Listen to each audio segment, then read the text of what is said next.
নমস্কার বন্ধুরা, এই মুহূর্তে আবহাওয়া নিয়ে সবথেকে বড় আপডেট।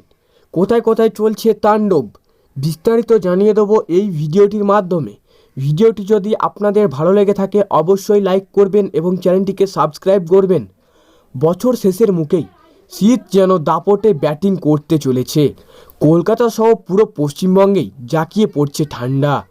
যতক্ষণ কলকাতায় তাপমাত্রা নেমে হয়েছিল 12.9 ডিগ্রি সেলসিয়াস, যা এই মৌসুমে কলকাতায় সর্বনিম্ন তাপমাত্রা ছিল।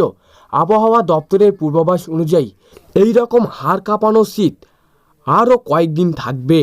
তবে এখন রাজ্য জুড়ে আবহাওয়া পুরোপুরি শুষ্ক থাকবে, আর সেই কারণেই উত্তরে ঠান্ডা হাওয়া কোনো রকমের বাধা ছাড়াই ঢুকে পড়েছে বাংলায়। উত্তর থেকে দক্ষিণ সব জেলাতেই রাতের তাপমাত্রা কম থাকছে, পাশাপাশি দিনের বেলাতেও ঠান্ডার অনুভূতি তীব্রভাবে বাড়ছে।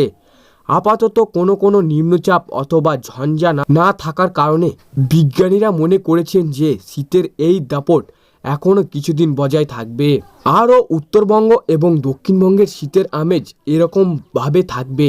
কাল থেকেই ধীর গতিতে তাপমাত্রা কমতে পারে, তবে হঠাৎ করে পারদ বেড়ে যাওয়ায় তেমন কোনো সম্ভাবনা নেই।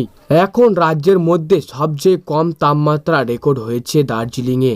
সেখানে পারদ নেমে হয়েছে 5.4 ডিগ্রি।